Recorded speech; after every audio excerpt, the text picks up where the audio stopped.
Oh, someone's at the door. Hi, WoodStockGranny. I'm here to talk to you about painting. Really? Okay, well, come on in. Hi, we're here today with Karen Luna of Casa Painting Services, Inc.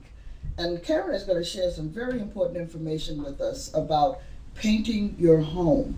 Karen, what would you like to tell us about this?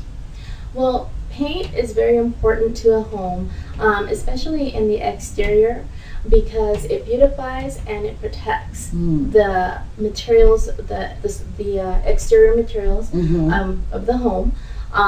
You know, you have wood or you have your stucco. The wood is protected by the paint from the sun and from the water by the paint, and what it does, it protects it so that it does not become brittle or it does not rot. Wow, really? Yes, if you keep up the paint job, if it's kept up nicely. Yes. Now, I remember in our conversation before you spoke of pride of ownership. Yes. That sounds like a legal term. Is that something that you hear in insurance and real estate? What is that? Yes. Well, actually, it did come up. We were referred to a client because their house, the paint had not been kept up, and it was actually, they had just painted part of the house, and in order for them to get the house insured, the insurance agent requested that they have the house painted. I see. And so, you know, we asked, why is that necessary to get the house insured? And they said, well, our insurance requires it because it shows pride of ownership, that they're taking care of the home. Wow. So that was a referral that we got. That is really interesting. So now, are there going to be some things taking place in the near future? Because now we have this big green movement going finally. So is the industry going to change any? Well, actually, yes.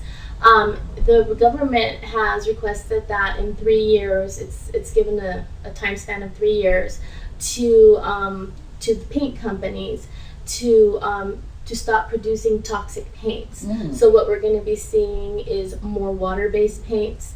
And actually, because right now we have oil-based paint and water-based paint. We have the latex and then the oil-based. And what's going to happen is they want to move all to water-based paints, so that's more eco-friendly. And there's some people have a misconception that water-based paint is not as durable as oil-based, but the water-based paint has come a long way. Right. They are now very durable and scrubbable, and so and some of them are actually odorless. Oh, so really? it's even easier to work with them and more people friendly. Really? Yes. Really? Now, when you said scrubbable, I have 10 grandchildren. I understand I have another one on the way, and when they turn 2 and 3. They look at the walls as what? Chalkboard? They're little tiny graffiti artists. What type of paint do you use in those heavy areas where there's a lot of traffic? Well, it depends on your taste, first of all, because there are different sheens. So what I mean by sheen is some paints are more glossy, and then there's some that are flat. Right. Okay. So the paint products are very durable. It just depends, when you talk to your painter, tell them, what you've just said, what your needs are. And if you want something with a high gloss, you can go with a glossy, that's scrubbable. But you can also go with a low sheen or an eggshell. Those are also easy to clean. Okay. So some people prefer the more classic look with less shine, and then some people like the more high gloss look. Wow. So those would work, and those are scrubbable. Now, your family, this is not just something that you and your husband, you come from a family that has done this for a long time, don't you? Yes. My father-in-law, he's retired now, and he started painting when he was 18. Wow. And my husband and his brothers are also painters, and they have over 20 years experience. Excellent. That is excellent. So it's a family-run business. Yes, that's correct. It's green-friendly. It's family. Karen, you come from a background that is so knowledgeable, and you've been doing this for decades. Now, if someone wanted to talk with you about your knowledge, how would they reach you? They could just give us a call, and we'd be happy to share our knowledge with them. That is fabulous. I thank you so much for coming. I think it's about time for lunch. And I was thinking homemade clam chowder. Oh, that sounds delicious. Does that sound delicious to you, yes, girl? It does. Well, I think we're going to do that right about now.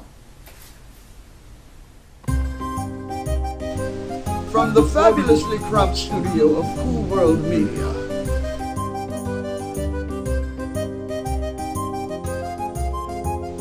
WoodStockGranny and her karaoke kitchen! Starring 3 old hippie friends and their unsuspecting guests. Hello. Karen, are we cooking? Yep. What are we cooking? Clam chowder. I have my friend, here, scoot down on her hand. My friend is standing here with a handful of dill, okay, which is going to be the first ingredient that we're going to pop into our pot. Okay. So just put this in here? Oh yeah, just put that in. Okay. All right. And then I think we're going to need, yeah, keep the camera there for a minute. Here. Let's put this. That looks good. What is that? Minced garlic. Minced garlic.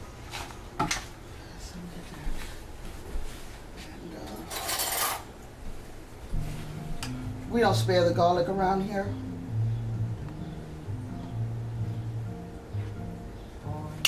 Oh, there's our song.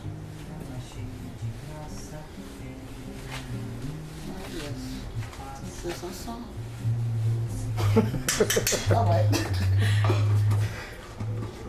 So what have you got in here? You've got potatoes. We have potatoes already boiled. We have our dill, and we just added garlic. And we can go ahead and put the clam in now. Okay. Yeah, grab the clams.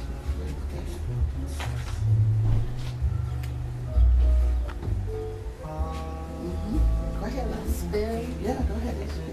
Want a bigger spoon? No, this is fine. I just don't want it to splash splatter, everywhere. yeah. I know, and kill us. Well, a dangerous proposition here. This looks good. Yeah, try to make it kind of hearty.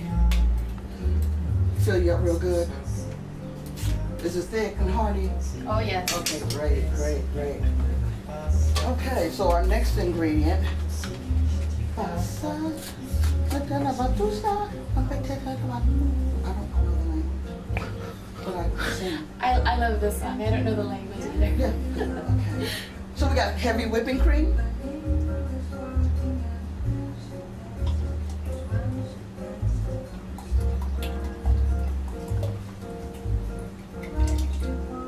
She's like a samba that sways so cool and something so gentle, and when she passes, each one she passes goes.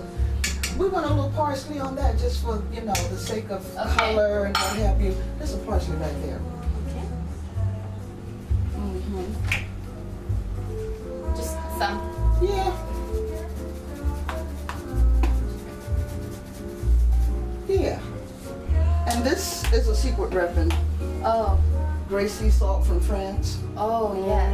Mm-hmm. Because with the, you got the starch in there, and it makes it hard to season. This puts the seafood taste back into it by adding just a little bit. And what's next? Wrapped up in that little piece of thing like that. Yes, Okay. girl.